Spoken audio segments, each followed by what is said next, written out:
जब दहल गया बेरूत, दिखा तबाही का मंजर, हर तरफ दिखी बर्बादी। इसका कौन है जिम्मेदार? मंगलवार का दिन लेबनान ही नहीं बल्कि पूरी दुनिया कभी नहीं भूल सकती, क्योंकि इस दिन अनेकों बेकसूरों की जान चली गई।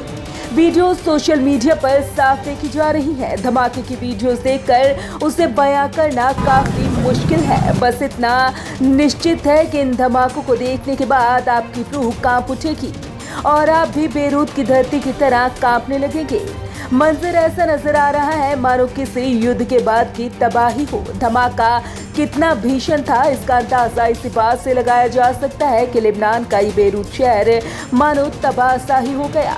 वीडियोस में दिख रहा दृश्य बहुत ही भयंकर है।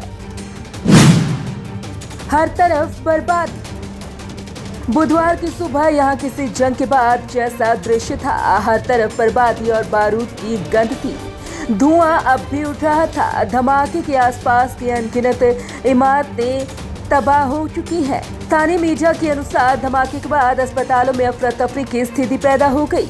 कई घायलों को वक्त पर इलाज नहीं मिल पाया। भीषण आर्थिक संकट और स्वास्थ्य सेवाओं की लचर स्थिति के बीच अस्पतालों में भीड़ जुटने से कोरोना संक्रमण में भी तेजी आने की आशंका जताई जा रही है।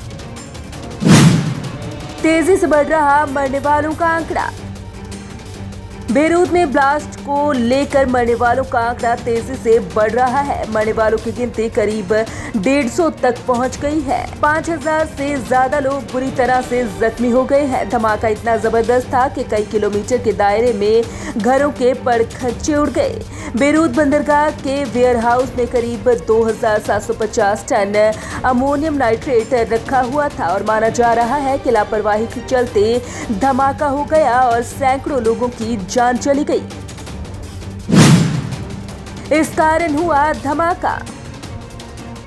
साल 2013 में एक पोत में 2750 टन अमोनियम नाइट्रेट जब्त किया गया था और तब से ये पोत पर रखा हुआ था। माना जाता है कि मंगलवार को इसके पास आग लगी जिससे इसमें विस्फोट हो गया। धमाके के बाद लेबनान में डिफेंस काउंसिल की मीटिंग हुई। इसमें राष्ट्रपति भी शामिल हुए। बाद में प्रवक्ता ने कहा कि ये कैसे स्वीकार किया जा सकता है कि एक वेयरहाउस में 2750 टन अमोनियम नाइट्रेट 6 साल तक रखा रहा और किसी ने एहतियाती या सुरक्षा के कदम तक नहीं उठाए। देश में 2 हफ्ते के लिए इमरजेंसी लागू कर दी गई है।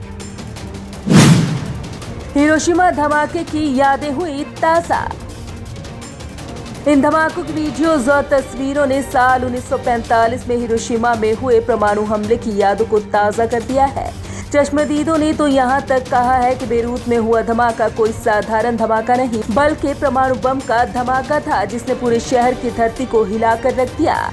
धमाके के बाद कई किलोमीटर दूर तक धरती कांप गई, मानो शहर में जबरदस्त भूकंप आया हो। धमाके के बाद शहर के लोग काफी डरे सहमे से दिखे। शहर की हर सड़क और हर गली मदद के लिए चीख रही थी। लेबनान पर आर्थिक संकट। लेबनान पहले से एक आर्थिक संकट से गुजर रहा है जिसकी वजह से देश की आधे से ज्यादा आबादी गरीब हो गई है। पिछले कुछ सालों से सरकार के खिलाफ गंभीर विरोध प्रदर्शन चल रहे थे, लेकिन अब यहाँ स्थिति और ज्यादा खराब हो गई है। ये धमाका बेरूत बंदरगाह के पास स्थित विशाल अनाज गोदाम में हुआ। इसके चलते देश में महीने भर के लिए भी अनाज का स्टॉक नहीं बचा। बेरूत के गवर्नर ने बुधवार को कहा कि विस्फोट के बाद इस शहर के 3 लाख से ज्यादा लोग बेघर हो गए।